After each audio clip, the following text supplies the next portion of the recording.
The fervor of free agency has dwindled and the draft is fast approaching. It's time to refine our opinions and check in on this draft class. Let's get it.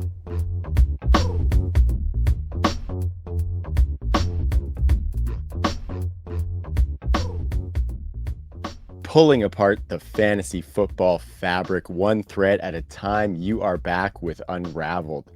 I am Trav, hosting and West Coastin', coming at you from the Undroppables YouTube channel. Please subscribe, leave a comment to show some love. Been a minute since we've got an episode in, but we get them in where we can fit them in. And I've been doing a bunch of other cool stuff on the Undroppables YouTube channel and social media. So go follow us at the Undroppables on all the social medias. Joining me tonight, fellow member of the Undroppables, Joe Kuvatakis. Find him on Twitter at DynastyJoe_FF. He is the author of the Processing the Process series at theundroppables.com. Great website. Go check it out. How you doing tonight, Joe? And thank you, Trav. Doing great. Thrilled to be here. And I just want to let the audience know that Trav sells himself a little bit short there. Doing a YouTube channel is the biggest understatement ever. This guy I'm blown away at what he does behind the scenes. So you're a humble guy. I'm going to let the audience know Undroppables doesn't work without you. So thank you for all you do. Thank you for having me. Really thrilled to be here. Thanks, man. Yeah, it's been a really good ride the last couple months. But tonight, Joe, we are talking about the draft class, 2024 draft class. The combine dust is settled. We've had time for our opinions to kind of cement themselves a little bit. Also have had a wild free agency period, Joe, that has brought projected draft capital a little bit into play for us. And pro day season is underway. So we're going to do a little rookie check-in pre-draft. We'll probably do a couple more leading up to the draft because it's always fun. But we're going to talk about what's the buzz, who we've risen on, maybe some players that we've regained a little bit of love for here. But a big show sheet, Joe. We're going to try to get it right, get it tight on this one because we got lots to cover tonight. And first on the Darnell docket are the quarterbacks. This is a much heralded quarterback class, Joe. 6, maybe 7 deep as far as day 2 draft capital projected. Lots of juice here, especially with those super flex leagues. So first, what do you think about that kind of 6? Maybe the 7th guy I think is Spencer Rattler. But what do you think about that big group at the top of the kind of the quarterback class that could go in the first couple days of the draft? Yeah. I mean, I think, 4 of those guys are going in the first 10 picks. And so as far as, Penix and Knicks, we'll see. Right now it's lying season, it's smoke season. So I think at least one of those guys also goes in the first round, and then the other will probably go in the second. And Rattler, I've got pegged as probably a second, possibly third round pick, but probably a day 2 guy. So I think that is the cluster. I think that, frankly, I haven't paid that much attention to the guys after that just because the hit rates are so low, the success rates are so low.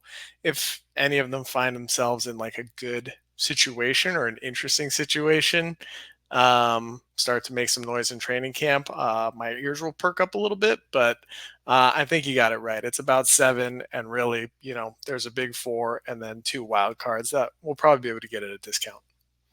Yeah, I think of those kind of back end quarterbacks as 5th round. If you have a 5th round in your rookie draft, kind of taxi squad guys, just in case. Yep. Yeah, definitely not guys I'm looking at too much either. I think it's probably safe to say, Joe, that it's Caleb Williams at the top of this draft class for both of us. No question. Okay, so where the fun actually starts and it gets interesting is the quarterback 2 discussion. There's a lot of wild takes flying around on x.com. Lots of really good information coming out though too, right? That really makes you think because we haven't really had a quarterback class that's felt this deep in a while. Why don't you talk about who your quarterback 2 is, Joe, and just let us know why? Yeah, well, I don't know. It's a nuanced take. I guess not that nuanced, but it depends on the format of your league, right? If it's super flex, and if I need to hit on this QB, I can't miss, and I'm in desperate need of a QB. I like to go with safety in Superflex. And so this is probably a little bit of a hot take, but in Superflex, the second guy I would take is JJ McCarthy. When you look at his game, it translates to the NFL really well. He doesn't have the highest upside, but I think he's got a very high floor. I think he's great on third downs and under pressure. And I know that they didn't throw a whole lot in Michigan, but guess what? They won. And real life NFL coaches like guys that win. So I don't know. JJ McCarthy feels super safe to me. And when, in the first halves, they were throwing a decent amount and then they were just running the second halves and he performed really well. So I feel really safe with JJ. And in Superflex, he's my two. In single QB leagues, dynasty leagues, for those of us that still play in those, there are a few of us. It's Jaden Daniels, and the reason is, I think, obvious. It's just in single QB leagues, there's not scarcity at the position like there is in super flex leagues, and so what we're really aiming for is upside, and the element that he brings with his legs. Um, I think just has the highest value proposition where if he can put it together as a thrower and has that rushing element to his game, I mean, he might have the most upside in the class. And we're talking about higher than Caleb's, but Caleb's got, the safest floor of the bunch as well as the upside, which is what makes him the clear number one. And, I don't want to sell Drake May short as well. He's got some of that Konami code also. Um, if you're in need of a quarterback and Drake May falls to you, it's probably going to be JJ. I think I'm kind of in the minority here. It's probably going to be JJ that falls to you, but you're not going to be upset about Drake May. Here's how I know that this is the truth about my rankings because I'm in a draft right now and push came to shove and I actually took Drake May over JJ McCarthy, and I immediately regretted it. And that's when I knew JJ is my number two because I want to trade for JJ now. Yeah, well, there's a lot of smoke around him right now, especially to the Vikings, which is probably the perfect spot for a quarterback like him. I Oof, think he's like that plus distributor who needs some that's guys to do some work for him after the catch. Some really good receivers who can do it for him in an offense that's structured. I think would be perfect for JJ McCarthy, and the Vikings would be awesome. Yeah, that would be wheels up. And that's the other thing too, right? Is that if he is indeed the fourth guy off the board, that means based on NFL records, he's probably going to the best surrounding cast and is set up for success early on. So I don't care if he sits for a few games behind Darnold, if it is indeed the Vikings, when he's got that cast of receivers and tight ends, I'm going to be real comfy with my JJ shares. For sure, for sure. And I like what you said about Jaden Daniels because he's definitely my quarterback too. And I think even in a super flex, I might be shooting for him just because I think some of that floor, as long as I think the talk about him not having floor is more due towards his longevity as a starter for me, as opposed to his floor as a fantasy producer. And I think of that rushing because that's what brings that extra ceiling. But I think that's what kind of gives him a little bit of that extra floor too, Joe. And that's why I have him as my quarterback too, is because if you look at last year, obviously that was his unicorn season as a college producer in 2023. He averaged over 15 fantasy points per game just as a runner alone with yards and touchdowns.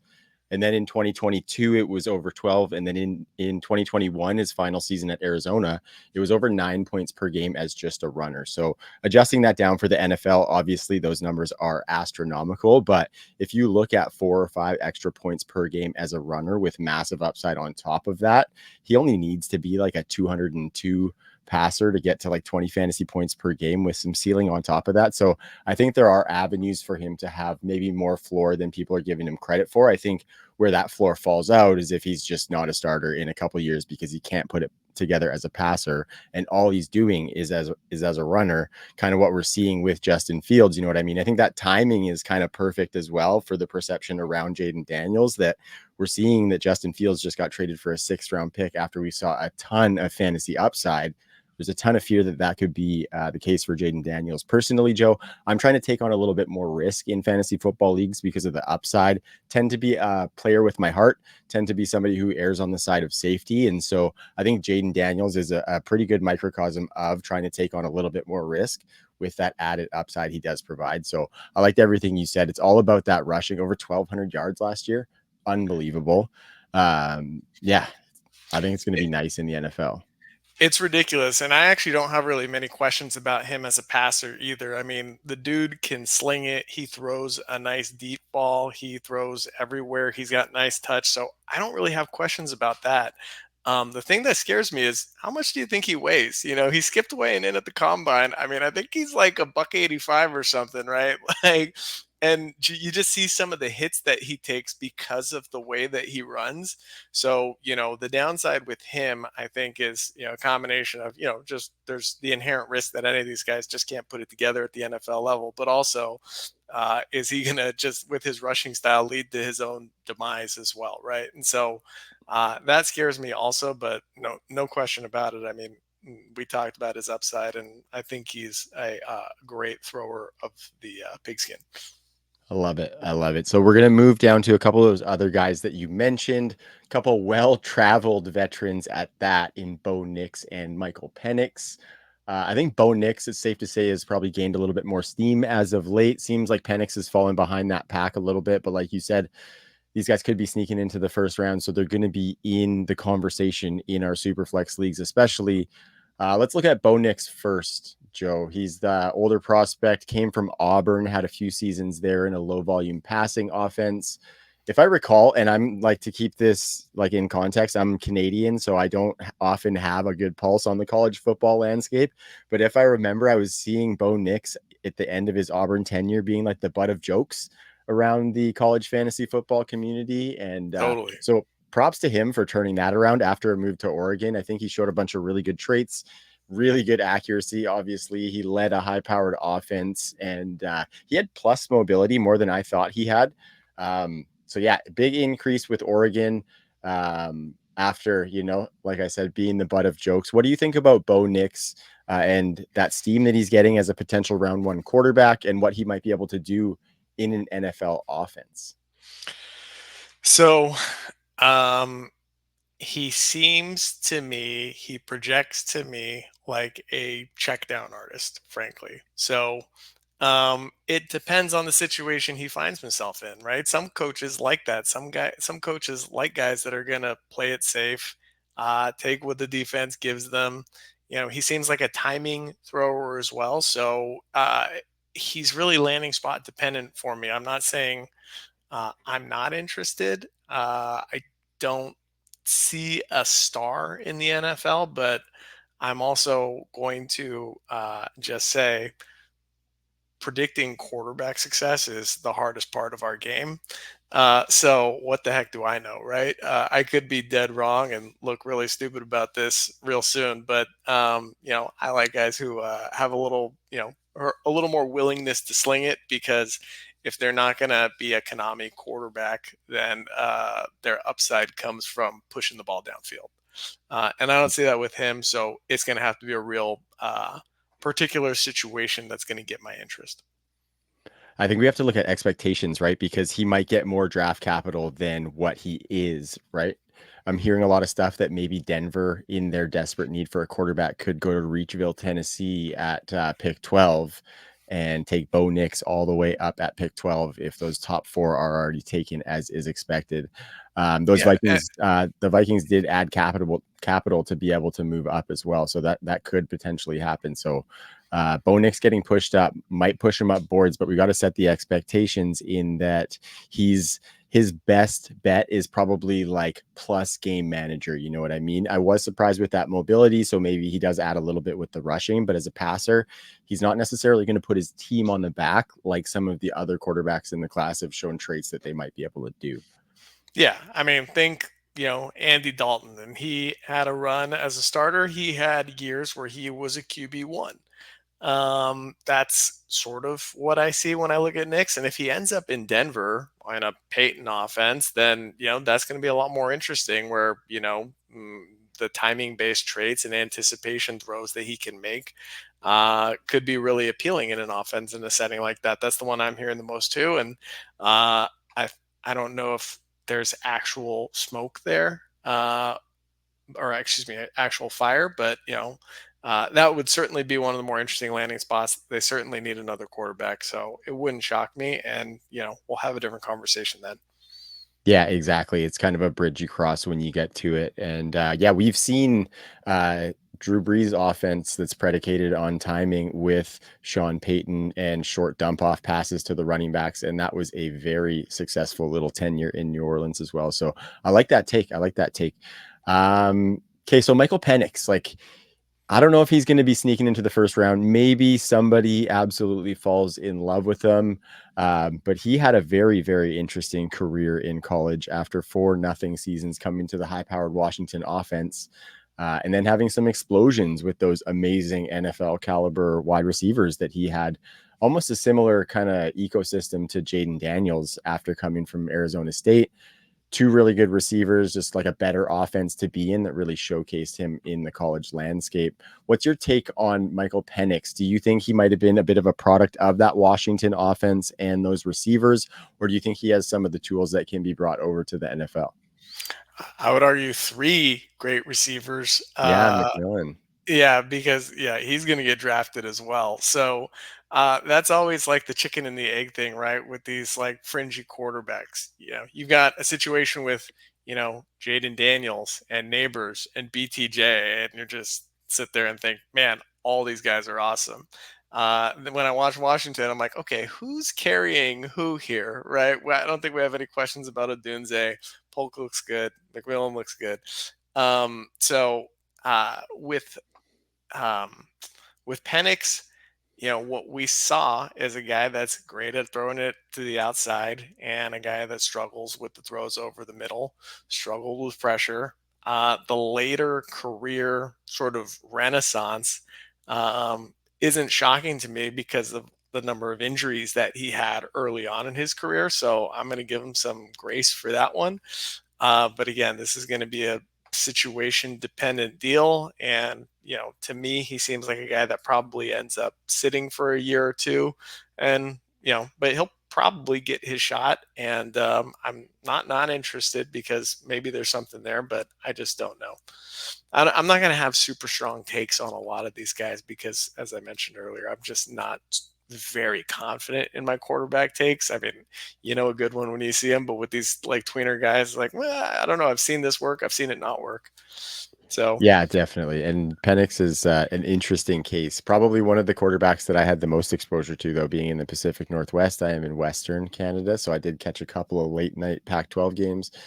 And so it was a nice offense to watch, and he did some really good stuff. But yeah, I think there's a little bit of both, right? He shows some good traits.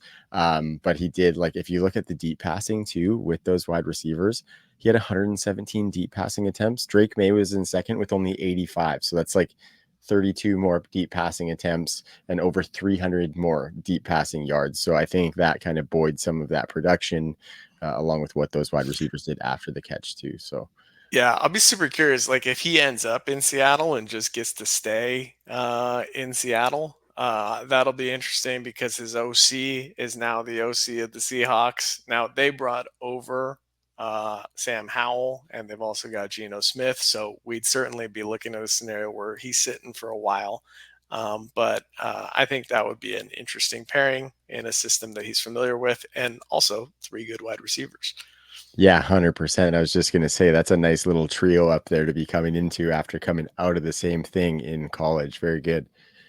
Very good. So, Joe, we're going to start talking these running backs and we're going to try and get through them maybe a little bit quicker, but good conversation is, of course, good conversation. And I think there's been, where the quarterback class has been much heralded, I think the running back class has been much maligned. Hey, a lot of people tanking on it. I think these guys have kind of tried to push through the fire a little bit as far as combine performances and things and what we've seen. And I think for me, like, I don't know if it's not deep. Like, I think it's fairly deep with some all right talents. I think what it doesn't have is that kind of surefire top tier talent. Doesn't even have that one guy at the top, let alone having a couple guys who we could see, yeah, that guy's going to be a top 5 dynasty running back, a la Bijan Robinson.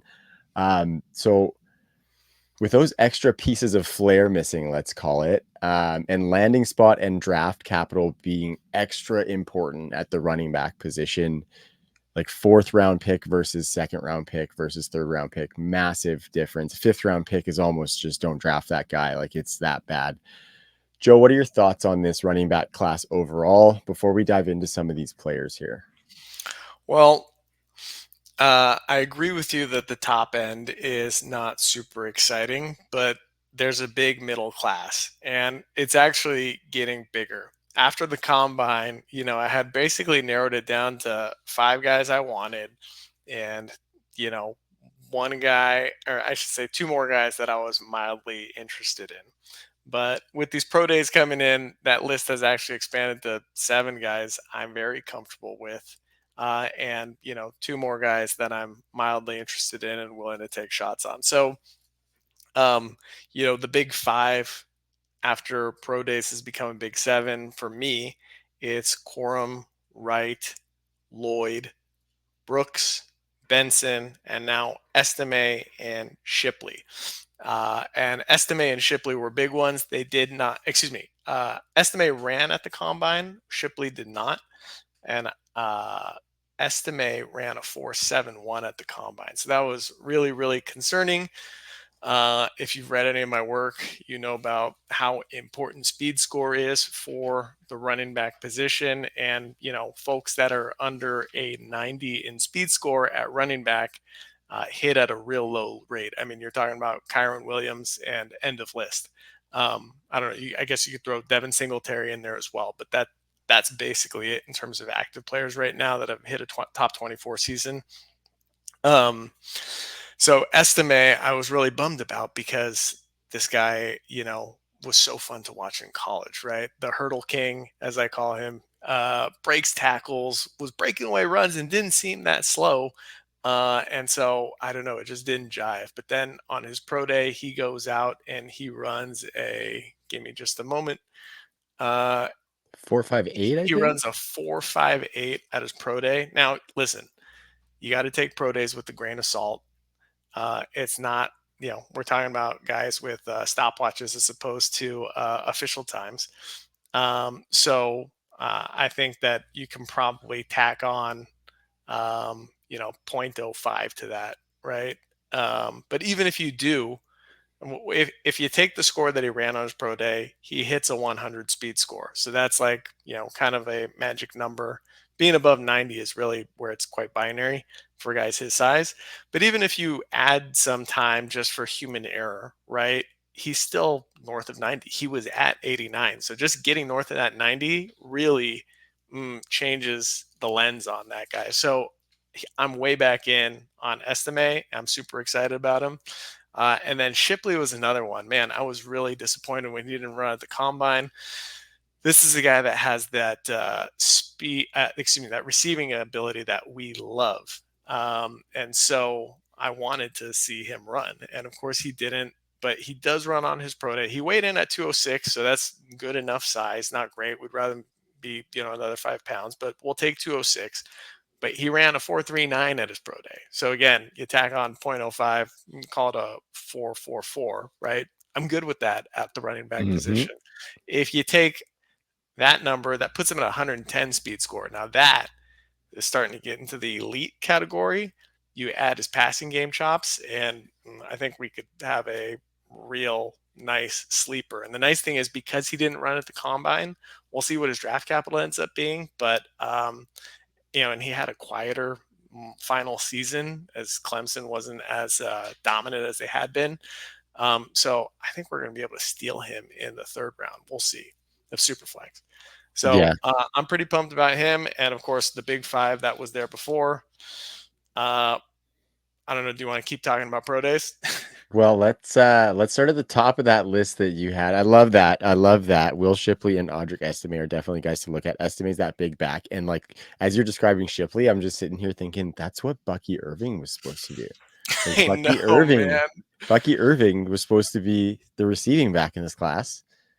And I think maybe Will Shipley's coming for that crown, Bucky.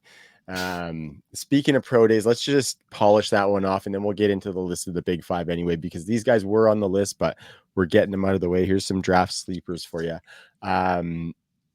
Bucky didn't run a 40, Joe, at his pro day.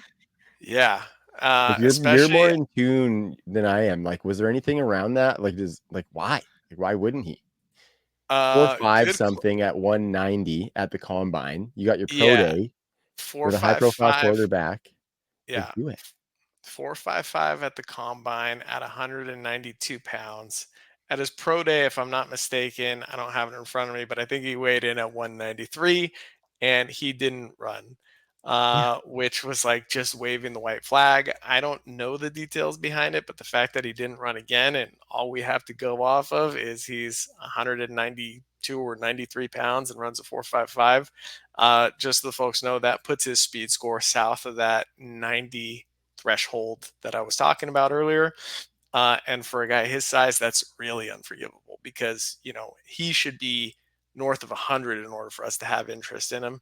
At below 90, I don't know. He looks good on tape. He looks faster than what he ran, Yeah. but I'm just not taking any chances on him. I'll wait, and if he's there in the fourth round or the fifth round, I'll shoot my shot. But my guess is that somebody in your league is going to be a little bit more overzealous and probably take him earlier. And we don't have any successful comps that are in that phylum. Yeah. Yeah, exactly. I saw him in a recent pre-NFL draft, rookie draft that I did for a dynasty league. He went in like the mid to late fourth round. I was going to scoop him up a little bit later than the pick that he went, but I was super excited for him until that. And like, just for anybody listening, it's not just because of what he ran, it's because of what he ran does to his draft capital for NFL teams. It's how NFL teams perceive him. So when I said at the top of the segment that a guy going the fifth round basically makes it so you don't want to draft him, the projection of Bucky Irving going that late in the NFL draft is why he's slipping in drafts right now, which could potentially be an edge if a team ends up liking him. But usually, what we see with those guys, if you're a smaller back and you can't show some of those kind of elite traits of smaller backs, then you're not necessarily going to get a shot in the NFL. So, to start at that list, Blake Corum, that 5-pack that you were talking about, and we'll start with Blake Corum. A lot of people have him as kind of the safest option as both kind of a fantasy asset and as potentially the first running back off the board in the NFL draft.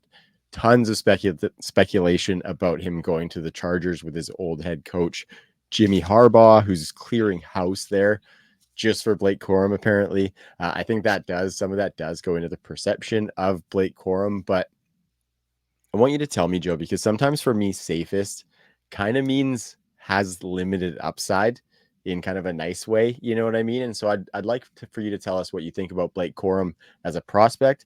And then let us know if you're drafting for that kind of safety when you're drafting a running back, say at like the top of the second round in a rookie draft. Yeah, so this is going to depend on where my team is. If I'm competing, if I was in the playoffs or the championship last year and I need a running back that's just going to come in and start producing right away in their rookie year, I think that Blake Corum is probably the most quote unquote pro ready running back. There's a lot of nuance to the way he runs. He is really good in small spaces, and so he is excellent on inside runs, and coaches like that. He's got burst. He's got a nose for the end zone, and it seems like it's a real thing. He had, I don't know, definitely over 10 touchdowns from within the 2 yard line. I think it's way more than that. And so, he's a great short yardage guy. I think he does everything well. But so if I'm competing right now, I'm real comfortable with Corum coming in and just producing day one and, winning coaches over, whether he's with the Chargers or not. So I don't know. I think the biggest thing for me is that he's already 23. So if you're a rebuilding team or if you're a team that's just on the upswing, I may opt for one of the younger guys with more upside, as you're alluding to, because I don't think that he's going to blow the doors off. I don't think he's going to make as many wow plays. I think he's going to be a great professional running back. And so I'm good with that for certain teams, and for other teams, that doesn't entice me at all. Yeah, I think like I have a hard time. Like I flip flop kind of all 5 of these guys at a time. Right now, I have Blake Corum as my running back 4, just for that kind of upside. I just don't see him being the guy. Jax has been asking on his show, and I get the privilege to produce the video clips for Jax's show. And so he's been asking a lot of people who is the running back that could be a top 5 guy. And I think about it, and it's never Blake Corum. He's not Oh, in somebody the I project NFL? in the NFL or in fantasy football, right? To be a Yeah. top 5 dynasty fantasy football back. And it's not going to be Blake Corum.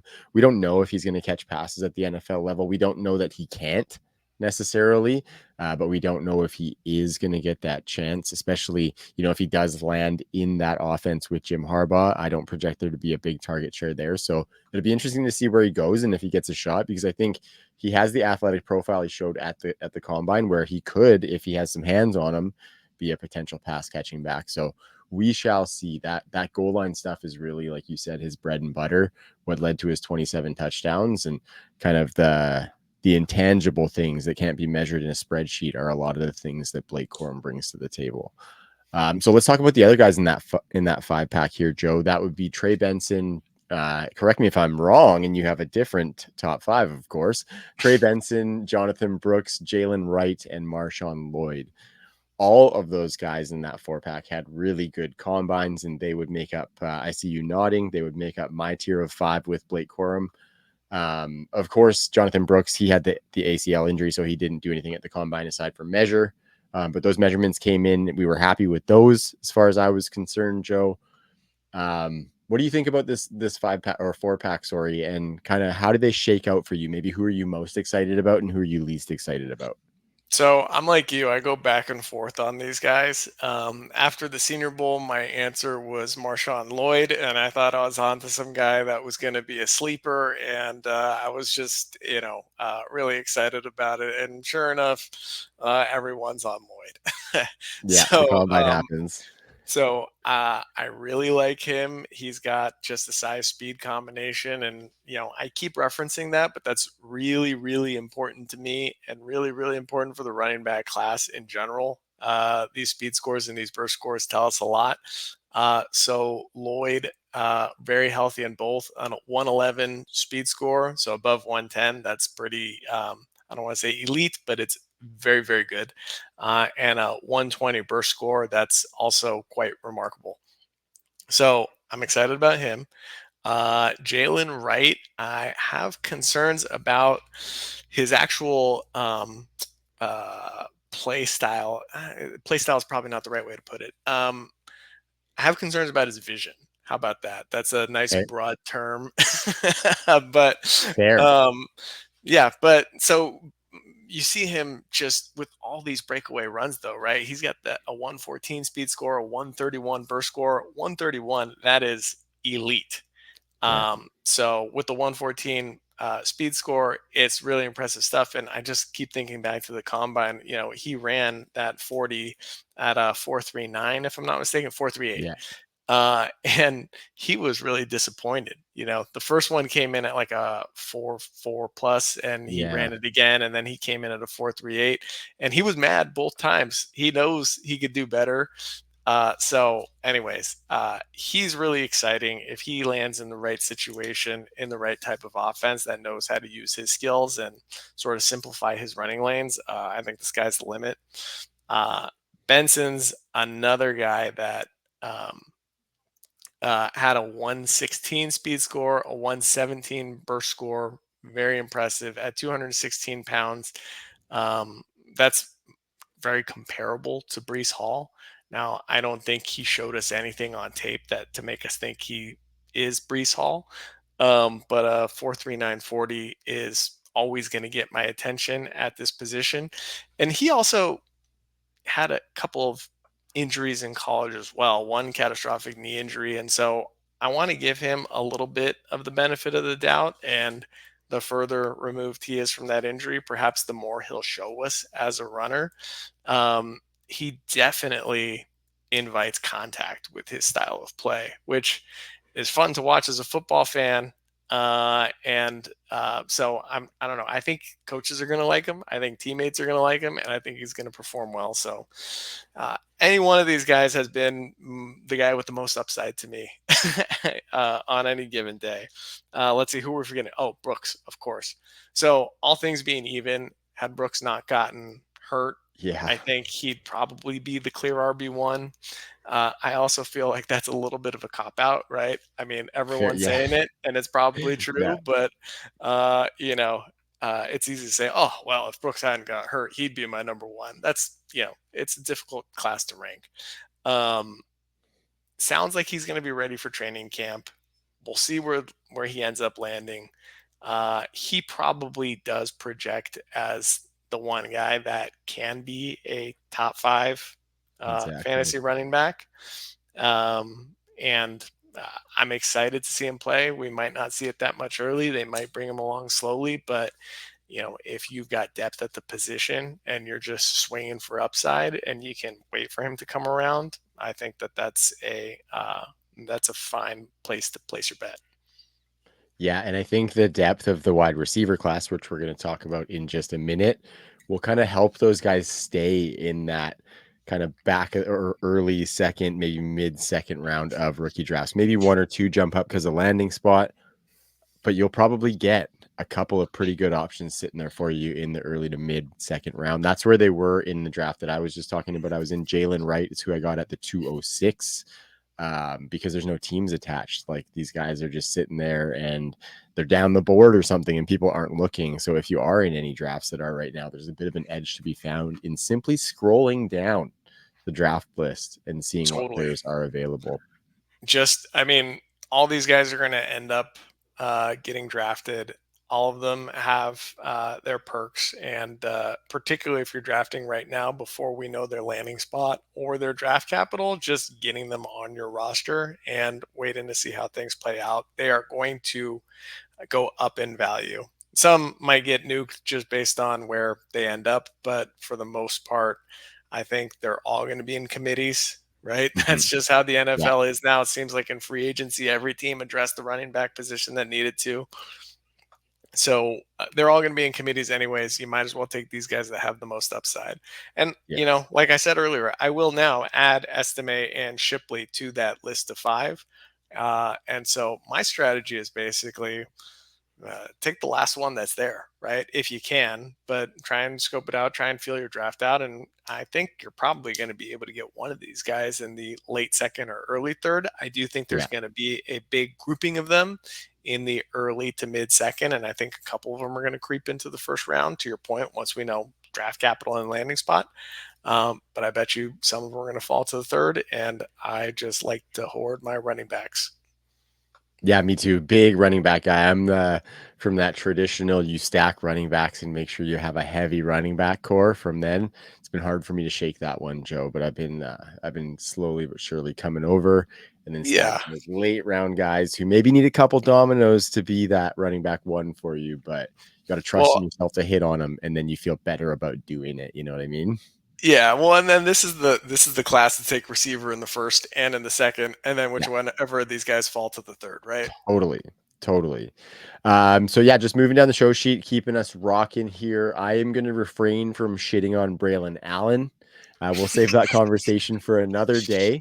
Speaking of Let's guys just that didn't wrap. run at their pro day, Yeah, geez. You knew something we don't know, and he knew that it wasn't going to be good for him, I think. But anyway, yeah, not a big fan of Braylon Allen necessarily. Sorry to Biggs, by the way. Biggs loves Braylon Allen. Him and I had a good chat about him one time, and we agreed to disagree. But draft capital shall tell the true story for him, basically, because I could jump in on him just because if he gets second round draft capital for whatever crazy reason that might happen. another But reason one of those top cool, seven guys that we just talked about might fall is because somebody's going to overdraft Braylon Allen, right? good People are in point. love with that freshman year. I don't know. All the metrics say stay away to me. The fact that he didn't run his 40 at either the combine or his pro day says stay away to me. So we're in agreement on that. I think that's a popular opinion at the Undroppables and not many other Yeah, places. So yeah. just another way we're ahead of the game. Totally. I see him as like a 230 plus pound running back who like identifies as a 210-pound running back. You know what I mean? Hmm. It's like he Yeah. tries to play like that, but it's like, you're not that, man. You're not that. So To round out these running backs, Joe, give me your maybe unheralded or lesser known running back that folks should target late in rookie drafts. We're talking about these guys getting pushed back to the third, but what about the final pick in a rookie draft? You want to get a running back for the taxi. Who is it? Oh, final pick in a rookie draft. Okay. Um, If you got a couple, fire away. yeah, I mean, I've got a few. I don't think Kamani Vidal is going to fall that far. Jax has Probably already not. talked about him extensively. I think he's going to be going in your third rounds, but I like everything about him. Frank Gore Jr. probably on name value isn't going to get out of the fourth. Somebody's going to take him. You're going to have a Niner fan that just rolls the dice on one of their all-time favorites' sons. So if we're talking about in the fifth round, I think this goes back to the Blake Corum conversation a little bit, just because of this player, both of these players' ages. But Ray Davis and Isaac Guerrero, they're both 24 years old. They're not going to be on your team for a long time. They may not get second contracts in the NFL, but if they land in the right situation, I think they can contribute as rookies. If you're in more of rebuild and you want a guy to stash for a number of years, I really like Isaiah Davis. Oh, and another one of the 24-year-olds that's pretty interesting is Tyrone Tracy. Mhm. He's a receiver that converted to running back in his senior year. So, he's going to have the passing game chops. But then on top of that, he had really ridiculous combine numbers as well. 103 speed score, which is great for his size, but then a 130 burst score, which is in that elite category. That's remarkable. And he can catch. He's going to be Yeah. very interesting. And I think he's going to find himself in, some sort of third down role pretty early on in his career. So even though he's an older prospect, the fact that he can catch passes excites me. Totally. I like the Ray Davis one as well. He was a bit of a yards after contact monster this past season at Kentucky, so I really like him. Nice size on him too after the combine. Can't remember what he He, ran, but Ray Davis can catch too. He had a yeah. 101 speed score. Let's see. He ran a 4.52. At his size, that's fine. And he can catch. So I like Ray Davis. He's got a great story too. I like everything about him except his age. Yeah, for sure. But you never know. You never know. I personally, I'm still a little bit intrigued by Bucky Irving just because of the way he looks in game. And I'm no tape scout or anything like that, but he just looks ultra exciting. But I think just the 40 and not running at the pro day means that there's no hope for his draft capital. There's just no hope, Joe. Yeah. I mean, he might be Theo Riddick. Who knows? Yeah, let's hope so, right? Like if he Yeah. gets, if he gets fourth round draft capital, it's wheels up, the train leaves the station and the pants come off. Let's go. Another guy that just like a dart throw that would definitely you'd need a fifth round in the rookie draft to take this guy, but Kendall Milton out of Georgia. Just like that Georgia pedigree that he's got, those Georgia running backs can potentially have some upside playing in the SEC. They're top 10 in the class in yards after contact per attempt. So I think he could be one of those late backs that potentially gets a little bit of steam if he gets some love in a light depth chart, but he definitely needs a lot of dominoes. So not a guy you should be staking any claims in. But Yeah. before we move off of those running backs, Joe, I just wanted to mention you're processing the process series like we talked about. You're talking about the burst score. You're talking about the speed score. So before we move into the wide receivers, why don't you finish off the running backs by telling the people just a little bit about that processing the process series, if that's okay. Yeah, sure. So basically, the idea was I wanted to follow a lot of this incoming rookie class through the NFL draft process, right? And so we started with the Senior Bowl.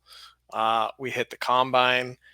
There's going to be a piece once they're all done about all of the pro days and what our takeaways from the pro days are, and then another sort of bonus piece is just I have this infatuation with these receivers that ran sub 4.4s in the draft. So I'm working on an article just to kind of dissect them right now because, as we've seen in the past, usually the guys that run that fast at the NFL combine actually end up being less productive fantasy assets because the NFL notoriously overdrafts speed. And at the receiver position, we found that speed isn't as important. There are certain thresholds that need to be hit, but once you hit those thresholds, you can be a successful NFL wide receiver. There's just so much more nuance to the position.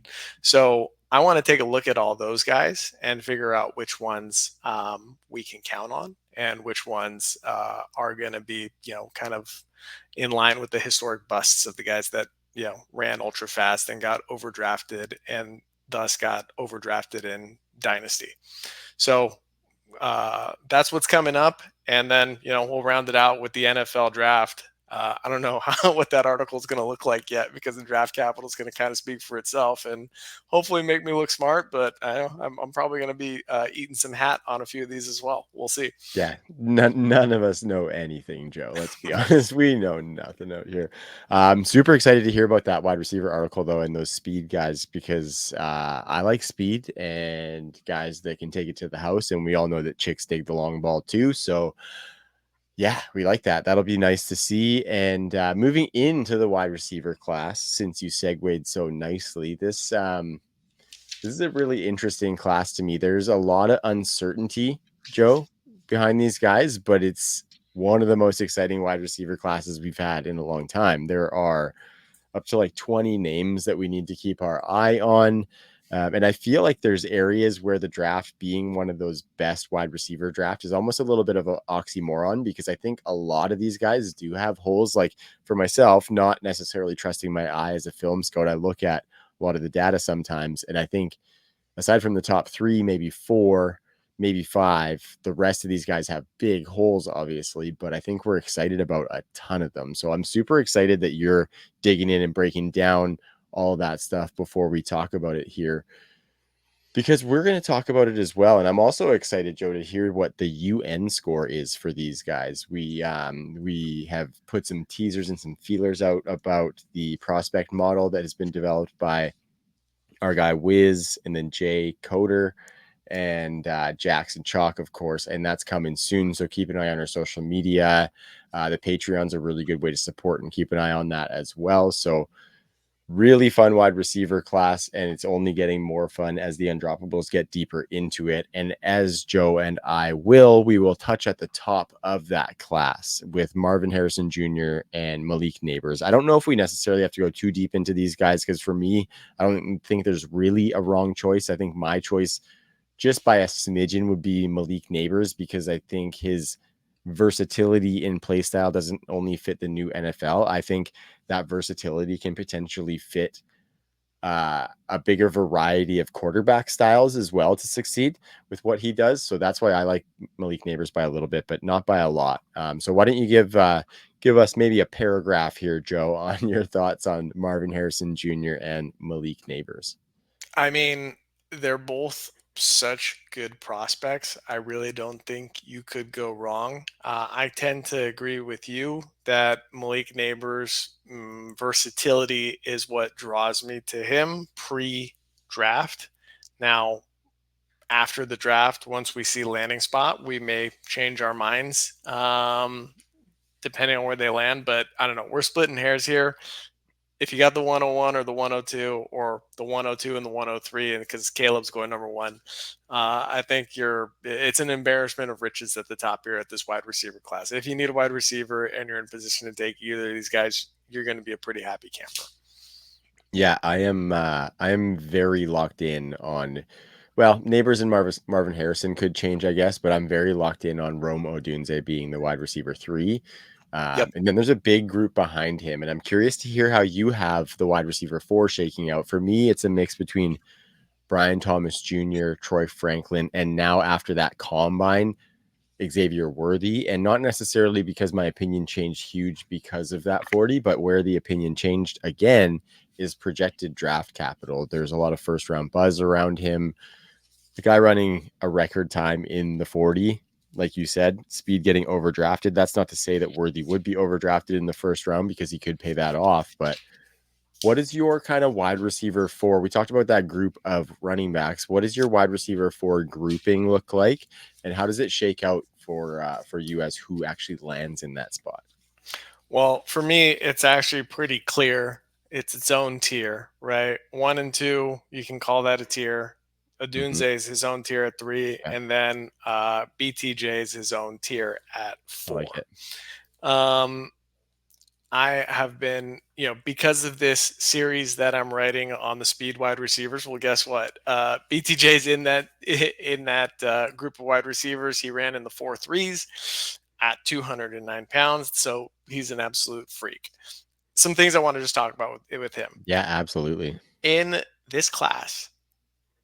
The quarterback rating when targeting him. This is his final year. Jaden Daniels' quarterback rating when targeting BTJ is Mm. 148.8. That is number one in the class. So that's just absurd in and of itself. And I've actually watched a lot of the film. And the interesting thing is, him and Neighbors played off of each other really well. They Hmm. got each other open a lot. So And much, what yeah. what's so interesting is, I wanted to watch these guys kind of against press coverage. And what I noticed is that in the games I've sampled so far, which is about six, Brian Thomas Jr. didn't have a lot of press coverage. There's nobody that wanted to get near this guy. They were backing up. I mean, he gets a decent amount of completions just because the defender's so far away from him. I don't think that'll be the case in the NFL. In the instances where I did see anybody pressing on him, he was able to release really quickly. So he doesn't seem to have a lot of problems with that. His route tree is a little bit limited. So that's kind of like the one red flag I have. But what he does really well. And in the right system, I think, a coach that knows how to use him, DK Metcalf's route tree was really limited when he came into it. Still is. Guess what? He's a freak and it works. I'm really excited about Brian Thomas Jr. I'm not overthinking it at number four. Nice. I love that. He's a freak and it works. It doesn't have to be hard sometimes. I really like that. Brian Yeah. Thomas is actually he's my number four as well. I would maybe push back a little bit in saying that I would have Troy Franklin in the same tier, but definitely not quite Xavier Worthy. I would say he did move firmly into that next tier after those guys with what he did at the combine and where he projects to be drafted. But I think Thomas is, yeah, like just from what I watched as well, I love how he's just such a monster. He's like 6'4" or something.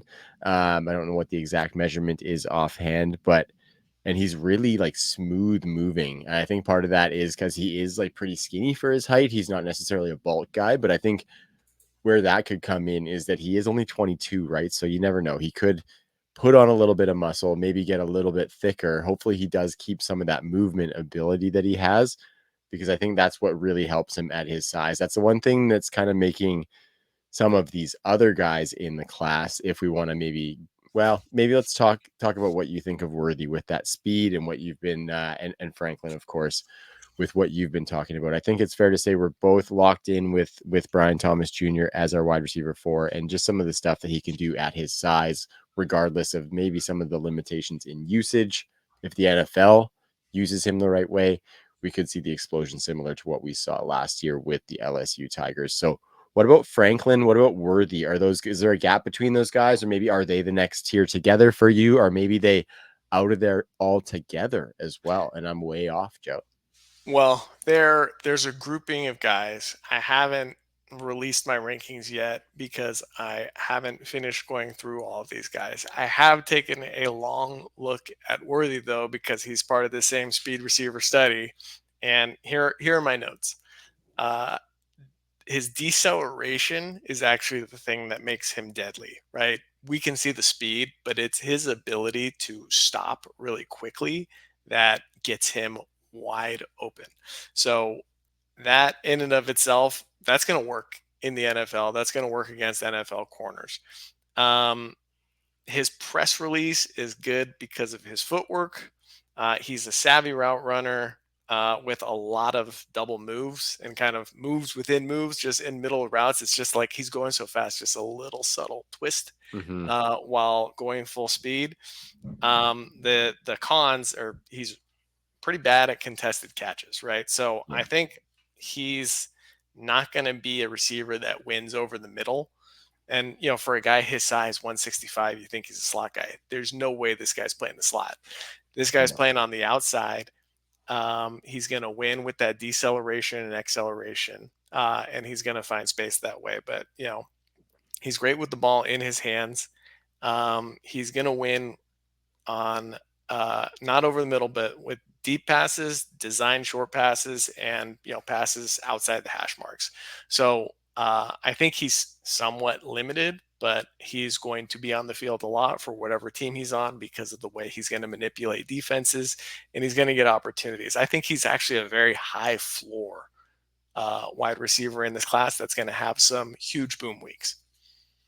That's really interesting. I would almost see him as fairly low floor, not necessarily for fantasy production, but more because he is just an outlier size wise, right? Like that speed is awesome. And this isn't like final take on worthy or anything like that, but this is more so what scares me off of him in thinking that the floor could potentially be a little bit low is that a guy his size, we've seen like three of those guys hit before. I don't know exactly who they are. I don't know exactly what the sample is, but my former co-host on the True North show, Ty, has done a bunch of studies about these smaller guys, with some of them coming into the league more and more. And there's only a few under like Tank 170 Dell, pounds that have hit. Yeah, Tank yeah, Dell is one of the new ones. And so maybe that signifies kind of a new landscape across the NFL where these guys can succeed if they're used in the right way. Tank Dell did move a little bit inside and outside, so it will be remain to be seen if Worthy gets a little bit of that. If that's the case, love it, because him stretching the seam going downfield. But yeah, crossing routes across the middle, no thank you for that guy getting hit by a linebacker.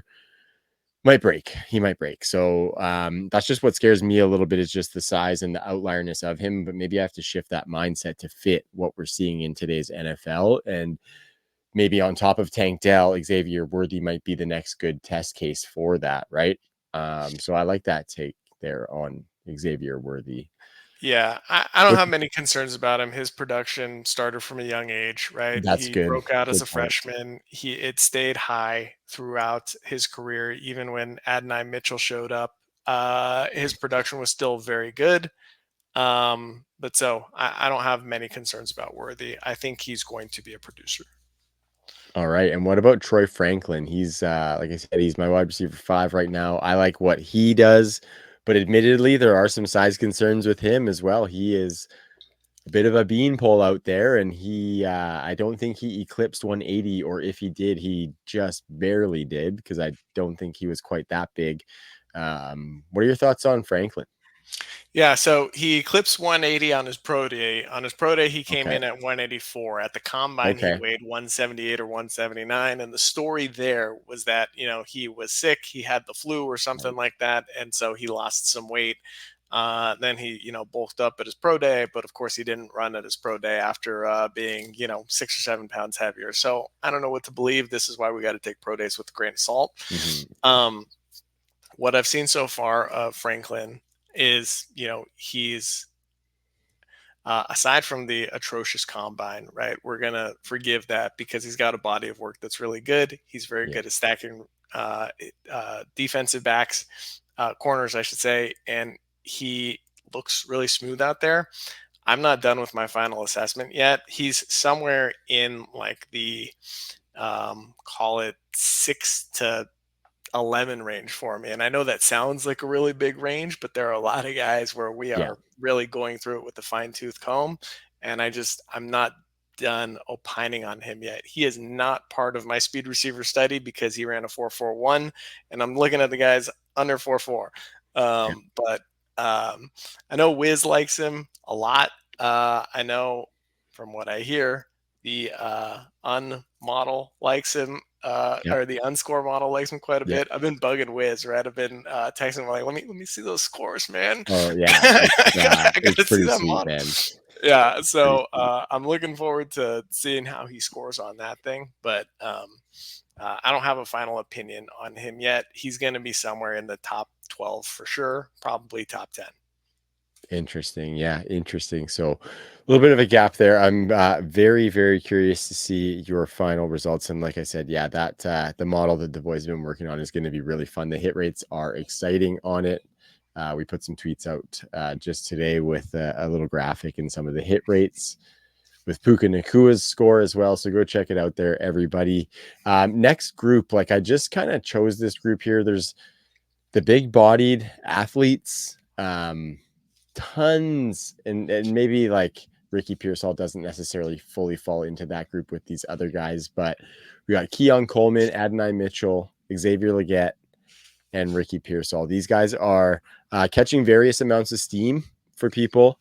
Like you talked about, like there is a big group of these guys where a lot of stuff is coming down to personal preference and profile, right? A lot of people are liking these big guys because they like those big athletic receivers, and they're still holding on to kind of that big alpha guy.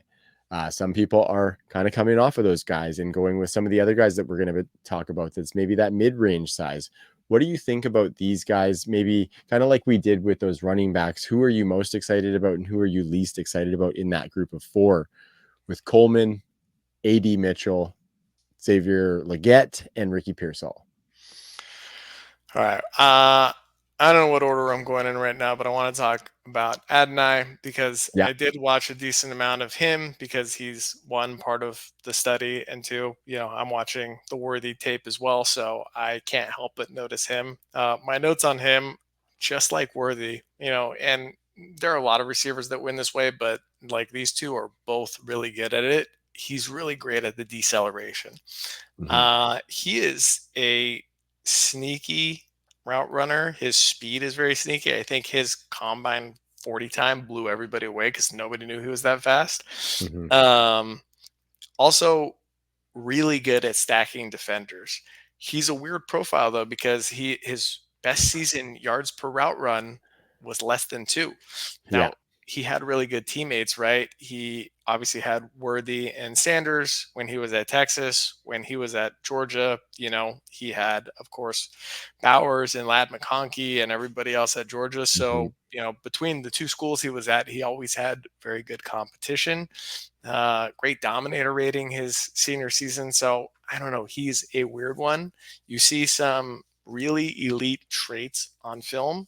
You also see a ton of red flags in the stats. So my tendency when I don't know what to make of a guy is I just push him down the board. Mm-hmm. And so he's not coming in at number 5 or number 6 for me. He's probably not coming in the top 10 for me. I wouldn't be surprised if he's really good, but I'm not confident about it. I will take him at some point if he falls to me, though, in like the second round, but I'm not super confident in him. Leggett. Yeah. I mean, talk about Man. weird The two profiles, most right? disappointing analytical profiles of this I wide know, receiver group. Hey, I AD know, I Mitchell know. just did nothing, but he's like the sexiest athlete. And then Xavier Leggett also did nothing for 4 seasons and then explodes in year 5. Yeah, Unreal. yeah. So Leggett played quarterback in high school, so he was learning the wide receiver position as he got to college. He was playing a little bit here and there, but didn't really get on the field until his 5th year. You got the COVID year in there as well. I don't know. There's certainly some grace period we need to give him, but still not getting on the field until year 5 is a big red flag. That Unreal. being said, once he got on the field, it was ridiculous, right? His dominator rating, his yards per route run, his yards per team pass attempt, it was all through the roof. Both yards per route run and yards per team pass attempt were well over 3. Those are really, really good Yeah. numbers. His Huge. dominator rating, I can pull it up here, but just take my word for it. It was really impressive. So I think there is no model that is going to like Xavier Leggett. Everything in me tells me not to like Xavier Leggett, and then when I watch him play, I like Xavier Leggett. So I don't think. I think there are enough red flags there where he's going to fall pretty far, and you're going to be able to, I think, throw darts on him in like the late second. But I'm not interested. We'll put it that way. Um, Yeah. let's see here. Who else was on? Oh, Coleman. Yeah, this is another one I don't really know what to do with because people keep talking about his 40 time at his combine. His 40 time was fine, right? At his size, even if it's a Yeah. 4.61, we expected it to be faster. It wasn't as fast. Big deal. Then you saw him in the gauntlet. Everybody's talked about he hit the highest speed in the gauntlet. He looked really good running that. And so, people are making the argument game speed versus testing speed, etc. He looks real smooth. He looks real good. The thing I can't get over is he couldn't outproduce Johnny Wilson, and I can't Yeah. stand Johnny Wilson as a prospect. So Yeah. how can I really get behind Coleman? That's really my biggest hang up with him. So he's another guy where because I just see stuff that confuses me, I push him down the board. There's one name though that you mentioned there in this group, Ricky Yep. Pearsall. Yeah. I love Ricky Pearsall. Yeah. I'm really Is it because excited of his about tattoos? Because they're him. sick. No, He's getting lots of I buzz haven't even about his tattoos. oh, I haven't even seen about his tattoos. Yeah, I haven't seen his tattoos. he's got like a roulette board on his forearm, I think it was, and I just saw this like in passing on Twitter, roulette board, and it says "Bet on me." Uh-huh. It's pretty solid Okay. arm You tattoo, know what? actually. So I actually did see that tattoo. I did not know it was Ricky Pearsall's. I just saw a picture with no context. move them up your boards, folks. Yeah. All right. So Ricky Pearsall, I mean, I've mentioned this before, but he made the sickest play in college football last year with that one-handed Yes. catch Oh, against, I think it so was good. Charlotte. It was just ridiculous. He's a guy who at the Senior Bowl, left after day two because he had done so well. He was getting open at will. Great route runner. So uh, I think his athletic profile is really impressive too, right? I Mhm. think he had like the highest vert at the combine of all the wide receivers, which is not surprising because if you've seen that catch, he's Yeah. got a legit vert. Yeah. So, To the sky. route running and athleticism, played with a variety of different quarterbacks. Had Anthony Richardson throwing him the ball 2 years ago. Performed well last year. I'm excited about Pearsall. I'm probably going to sneak him into my top 10. Yeah, no, I like that, and I think he's getting fair bit of steam, and not just because of those tattoos, like everything that you laid out. So I really like that. And the other guys scare me too. They just scare the shit out of me because they're all big bodies. Coleman and like Adonai Mitchell showed really well at the combine, but you just kind of wonder how those guys are going to be as far as longevity of profile in the NFL. Are they going to soak up targets, or are they going to be like sporadic target getters, or heaven forbid they're going to be Denzel Mims or something like that. You know what I mean? Like we don't want any of that for those guys, but Yeah. the draft will tell. So moving us along here, Joe, I imagine Lad McConkey's probably in that kind of top 6 that you were mentioning that I think you have a little bit more solidified. Why don't you tell us a little bit about Lad McConkey and why we should like him? Because I think he's another guy who has a very questionable analytical profile. Dig into some of the per route numbers. It's a bit of a different story for him. But a lot of people don't dig in like that. So why should people like Lad McConkey, Joe, and draft him, potentially in the back of the first round? Yeah. So this is probably going to surprise you, and I don't want it to be overly dramatic, but I'm lower on Lad McConkey than you might think. Now he's in that top 10, but Okay. he's not 5 or 6. Okay. Um, he's a little bit lower for me. I'm still going through it, but he's another one where he's just got some weird stuff in his profile. Mm-hmm. His last year, his yards per team pass attempt was 1.63. That's bad. His yards per route run was 3.26. That's really good. Uh, Extra I've never, good. Yeah. I've never seen a discrepancy like that. That's wild. Yeah. Yeah, it is strange to see that sort of discrepancy. Now, he had a few injuries, and so maybe they were keeping him off the field. Obviously, Brock Bowers was on his team, what have you. But that stuff's kind of weird. I think he's not as good when he's challenged on receptions and when he's making catches in traffic. And that kind of concerns me for a guy that projects primarily as a Yeah. slot guy. He's not good with contact right now. He's going to be able to get open at his speed and with his explosiveness and his route running. He's going to be open. So I think that he's going to be fine. I think his upside isn't as high, maybe as some folks think. Um, but I think his floor is very good, and he's going to be a very productive slot receiver. So I like Lad. Like I said, he's going to be in my top 10. I'm not sure exactly where he lands yet. Yeah, I'm not necessarily sure where I'm gonna have him either. I think a lot of people kind of latch on to the athleticism that he has, and he is like a really athletic dude. He had a good combine and stuff like that. I do wonder about that slot projection as well, because looking at the past 2 years at Georgia, he did actually play outside. I think actually over his career, sorry, it was over 75% of the time, but even over the last couple of seasons, I think it was in that neighborhood anyway, if you average them out. So I wonder if the NFL is going to see him like that, you know what I mean, and be able to kind of put him out there and let him be on the outside with maybe some of that contested catch limitations that you were talking about. And then I'm not sure how to what to make of some of that per route number, and even some of the per team pass attempt stuff that you mentioned, because Georgia threw the ball like what, 12 times last year, 15 times all of last season. You know what I mean? Like it's a super low volume passing offense. So we saw some good things on a per route basis, but wonder if there's some element of like there was no choice but to be some good per route stuff. You know what I mean? Because he wasn't running that many.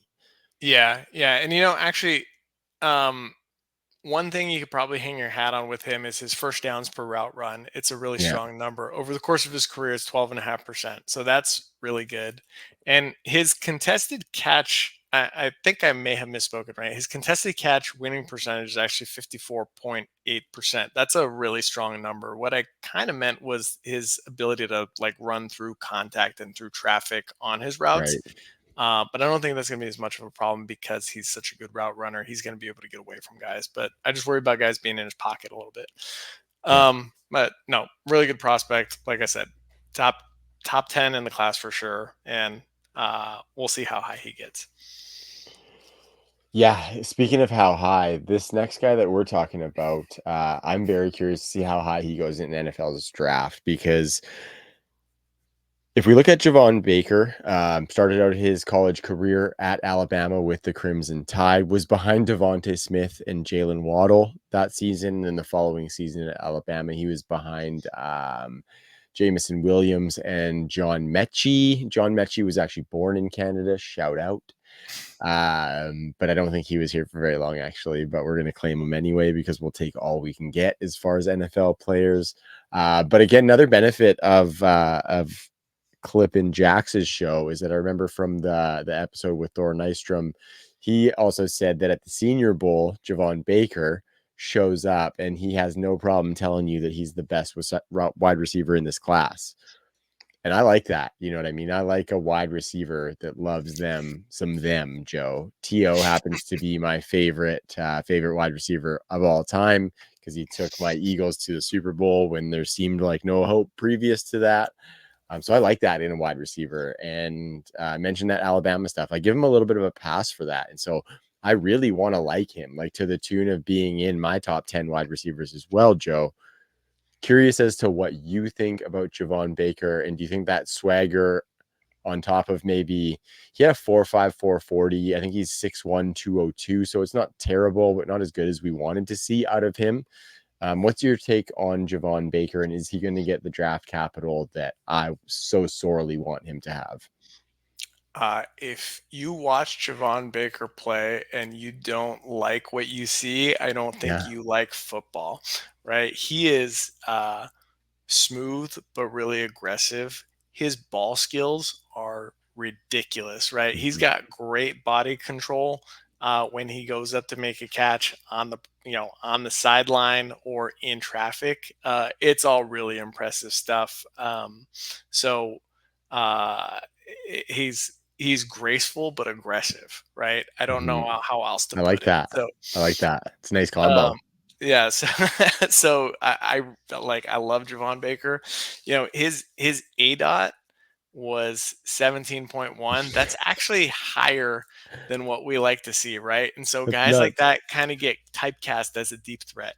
But one of the things that Thor brought up in that podcast, and I read some of Thor's stuff post Senior Bowl, is that he proved at the Senior Bowl that he could win at all three levels, right? That he's not just a deep threat, but he's really good at that as well.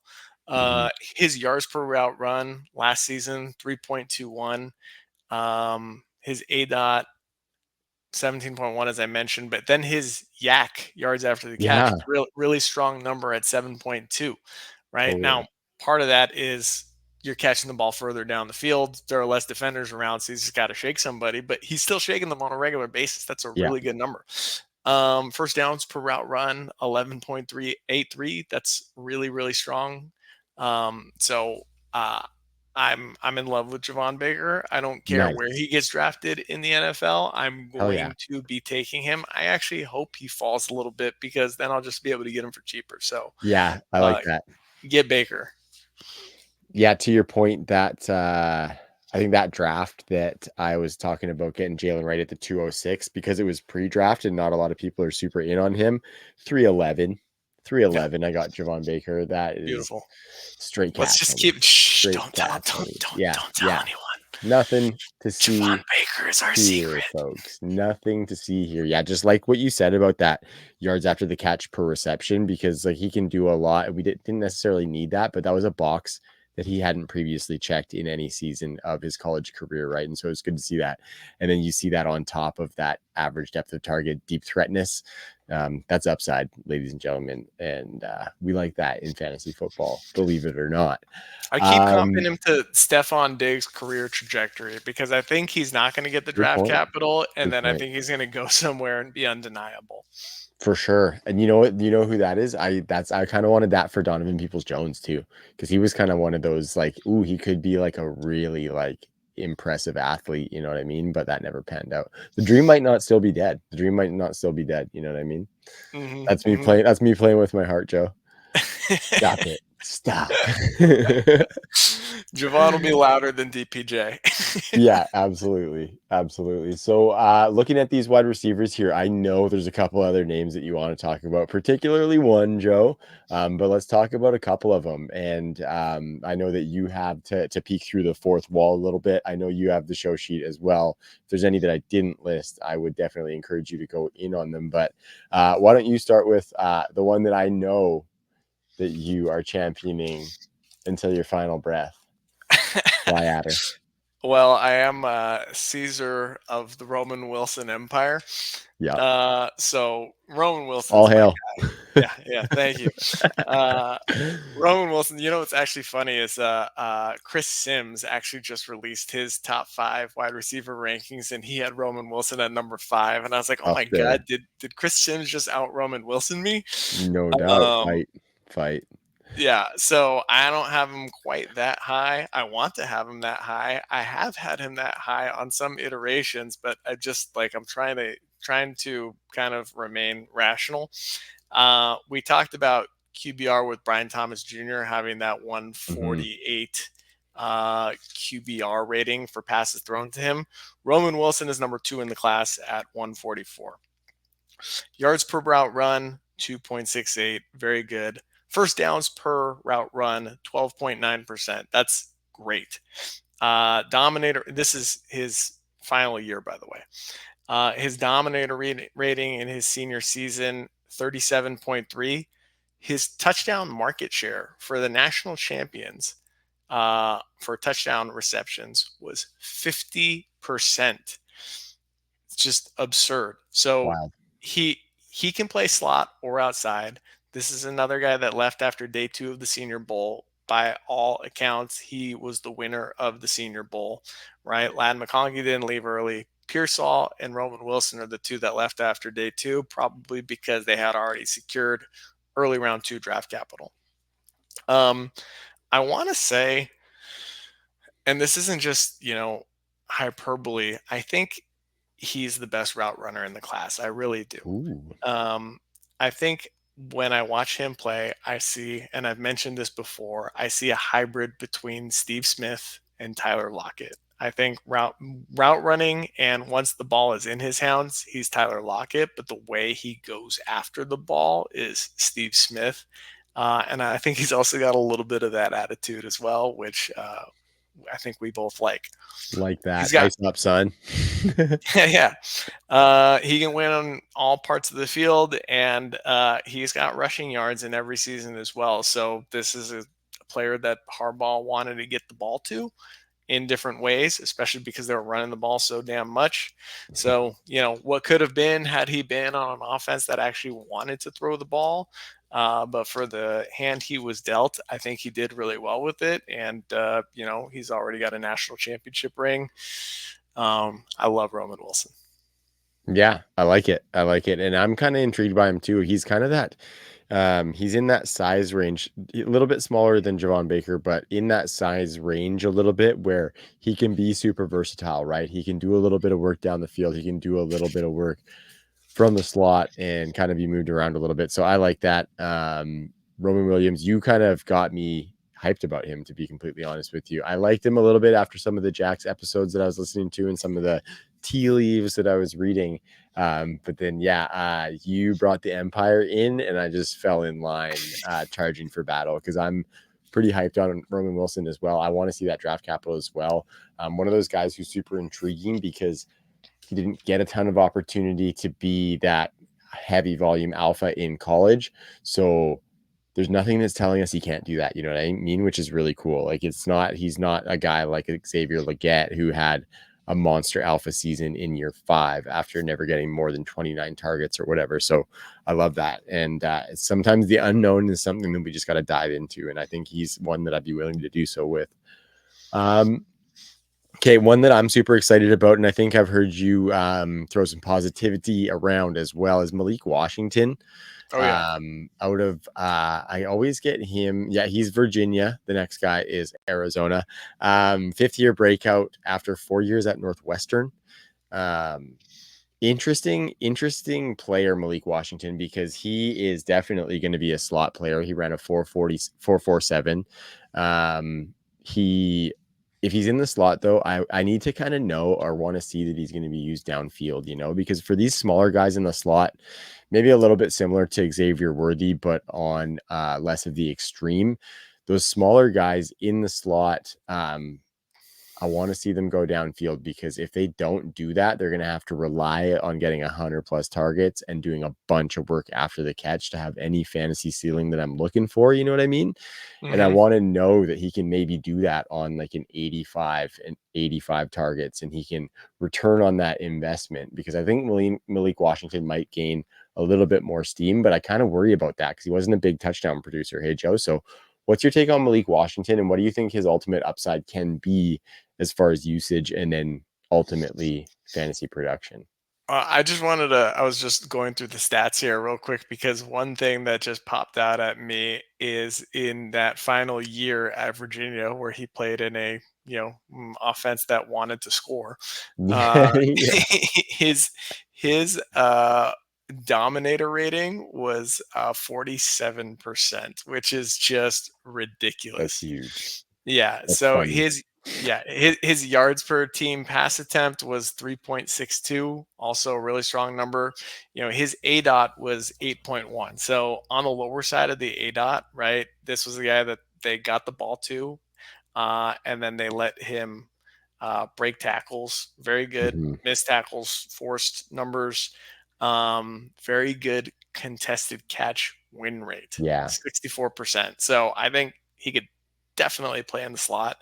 I think he can definitely get the ball behind the line of scrimmage and break some tackles. And I'm not worried about his 40 time, as we said, as long as it's um, above or better, lower than a 4.65 for a wide yeah, receiver. I think it's okay. I think he's big enough where it doesn't need to be blazing. Um, and his first downs per route run over 13%. That's another really good number. So he's yeah.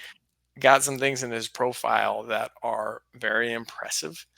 Um, I think Debro may have said this on Twitter, but something along the lines of, Malik Washington is the guy people want Malachi Corley to be, right? Yeah, I like Everyone that. I talks, like that. yeah, everybody wants Malachi Corley to be this, Debo yak guy, right? And I think it's going to be Malik Washington, and I'm much more comfortable pushing the button on him.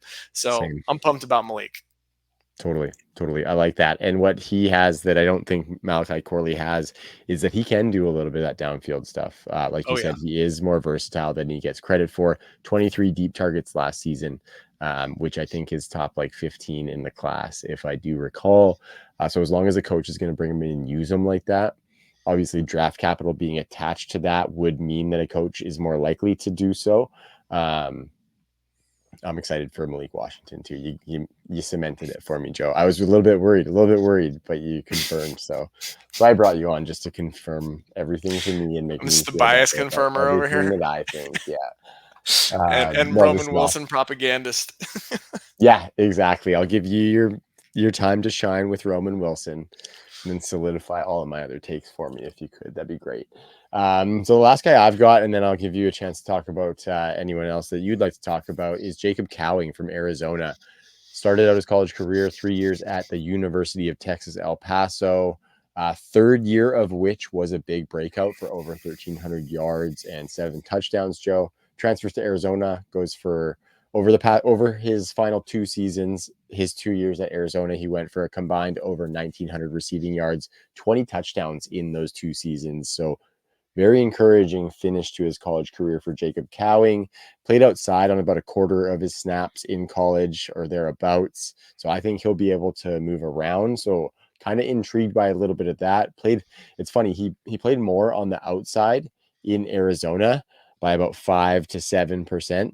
His average depth of target went down from like 15 to 8 or something like that. So that's really interesting to see because you would think outside would profile more for those deep shots down the field, but not so much for Jacob Cowing. But all that for me is to say that I think he's a pretty versatile receiver who has some chops that can stick around in the NFL if a team is willing to give him that. You know what I mean? I think he's also in a role though that could potentially get usurped pretty easily as well. So I think there could be a bit of a fine line for Jacob Cowing, but I'm pretty intrigued and excited about him. Yeah, I'm excited about him too. I kind of put him in the Josh Downs phylum. Nice. We like Um, that. yeah, we do like that. Now it's weird because you got the 3 years at UTEP. Let's just start with his freshman year. He has Mhm. a true freshman breakout, and he is a year 5 senior.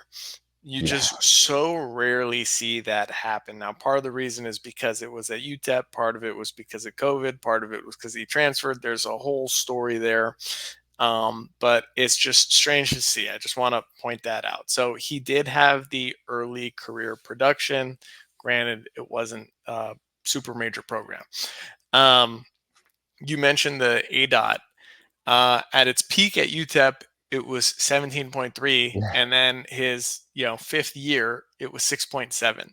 So early on in the process, I kind of just start by looking at their senior year or last year production, and sort of start to sift my way through. And I had written him off. I was just Yeah. looking at it. I was like, who's this 6.7 A dot bum? Hate him. Uh, Hate him. 160 pounds and a Goodbye. 6.7 A dot. I'm out.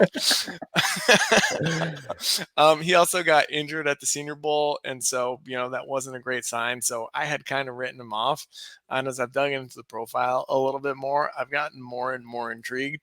He falls into that category for me, though, of guys who I don't quite know what to do with because of the discrepancy between his UTEP numbers and his Arizona numbers. What I will say though is, if you're looking and um, I don't know that this is the best metric, but it does tell you how productive guys are, right? I do look at their fantasy points per game in college. Yeah. Um, his final year at UTEP, he was scoring 20 fantasy points a game. His final year at Arizona, he was scoring 19.3 fantasy points per game. So he was still finding ways to produce. He was just doing it in different ways at a different target depth. His dominator rating was still pretty good. At UTEP, it was in the 40s, right? That's absurd. But it dropped down to like 27 and 24 in his last two Still not seasons at bad. Arizona. Yeah, it's still good enough. Certainly nothing to disqualify him. Then he ran that 4.3840. So he's part of my study. And so I'm digging into him a lot deeper. I'm intrigued. He looks like Josh Downs to me. And we didn't see the full flower of Josh Downs last season for a number of reasons. So we're not sure if that even is a good thing yet. But we like Josh Downs and we think it's good. And so I think I'm going to be interested in Cowing too. I like it. I like it. Jacob Cowing, yeah, another versatile guy, and I think you encapsulated it very well. So I will give you a chance to rattle off one more wide receiver if you would like to give a little bit of shine there, Joe, and then we'll just do a quick touch. We're almost at $1.50 here. 90-minute show, having a good time chatting some of these prospects, Joe. It's good to kind of talk it out, you know what I mean, instead of just typing it out all the time. So one more wide out and then we'll get ready to ride out. You see what I did there? Did not I plan that think whatsoever. we Did got to not just at all. it was good. It was good. Honestly, I think we kind of hit on everybody I was ready to Okay, talk I about love it. tonight. So we're Let's confirming your let's get shit too, not just mine. let's ride Nice. out on the what'd you Yeah. say? I said we're confirming your wide receiver takes as well as mine then. Yeah, we're Yeah. good. I'm pleased. I'm excited. Thank you for joining the Roman Empire. Yeah. Fourth to battle. Yeah, we couldn't polish the wide receivers off any better than that, my man. So, as far as the tight ends go, just maybe a quick question on Brock Bowers. Oh, sure. If Brock Bowers was a wide receiver, he would be your wide receiver what?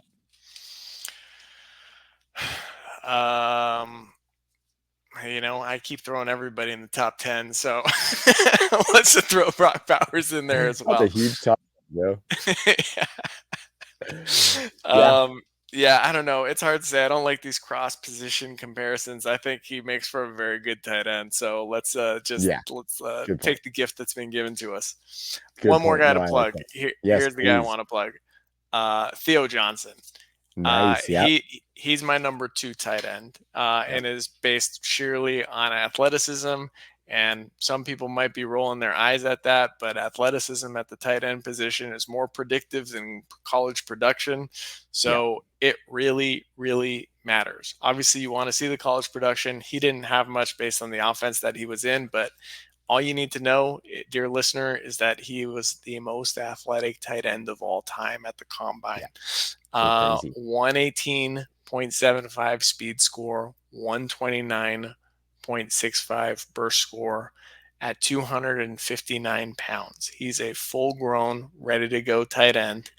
I don't know if he's going to produce in year 1, but eventually this guy is going to get his shot, and we know that he's a freak. So fire away on Theo Johnson, and you'll probably be able to get him, in the 3rd round.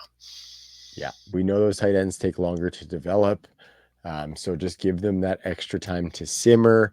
And to your point, Joe, athleticism made Darren Waller a very rich man. So yeah, tight ends, we look for that. And that's kind of that unlimited upside that tight ends can bring when they have that kind of athleticism. Another guy I would like to highlight, maybe on a different end of the spectrum, is just Ben Sinnott. I think he's the best blocker in the class and has more receiving chops than he might get credit for. So I think the blocking keeps him on the field, and then the receiving brings him into our fantasy hearts potentially. But again, probably 3 years down the road, 2 years down the road, I think I don't think he's going to have that Sam Laporta breakout. But speaking of best ever, Sam Laporta just did something that nobody's ever done. So let's just chill on trying to find the next Sam Laporta, because we might never. We might never. So with that, Joe, I just want to actually say thanks to the listeners. Like I said earlier in the show at the top, actually, that this is the 4th episode and it had been a bit. So I'm going to try and get these in when I can. But like I said, producing a bunch of stuff on the YouTube channel. So, sometimes I'm a little bit occupied with some of that. But just know that whatever I'm doing is working on really good stuff that is coming through the Undroppables platforms. You can also find some of my other stuff on True North Fantasy Football as well. So go check it out there. Keep it locked, though, because things are happening at Undroppables. We're going to talk, Joe, about some of the stuff that you've got going on as well on the website. And, of course, that prospect model, the UN score. It's bumping for the Undroppables. So many things happening. The Uncovered series, if you want content for your favorite team, we are getting more teams as we move along. I think by the end of this month, we might be up to 10 teams where you have full coverage from analysts on the Undroppables. So really excited about that. Follow us everywhere at the Undroppables. But Joe, I want to thank you first and I guess not first, but foremost, I would like to thank you for joining. It was a good time. It's been good to connect with you on the Undroppables team. I'm fairly new to the squad too, right? So we're learning the ropes as we go here. But yeah, it's been fun to jump on the mic with you and talk some of these prospects and kind of dig in a little bit further. Really appreciate it, Trav. Anytime. Thank you. Thank you to the audience. And I just echo all your sentiments. There's a lot of exciting stuff happening at the Undroppables. The Unscore is, I think, going to blow some minds. So really appreciate it. Thank you. Of course, man. Find Joe on x.com at dynastyjoe_FF. Some really Dynasty underscore Joe Oh FF. shit, Joe. Joe, that is Bush League host work. So I'm gonna work to be better because that's absolutely terrible to miss. If I'm gonna go for it, I gotta hit it. So I will hit that next time, Joe. The underscore comes before the Joe. And look for Joe's work at the undroppables.com, including all of the crew's work. Some really good written stuff for somebody who's fairly new to the industry. So really excited about where you're headed, Joe, and just excited about where the team is headed. So join the Patreon, get in the Discord, get some of the chat bumping. We got lots of new stuff coming there. Until then, I will see you on the next episode of Unravelled. Peace.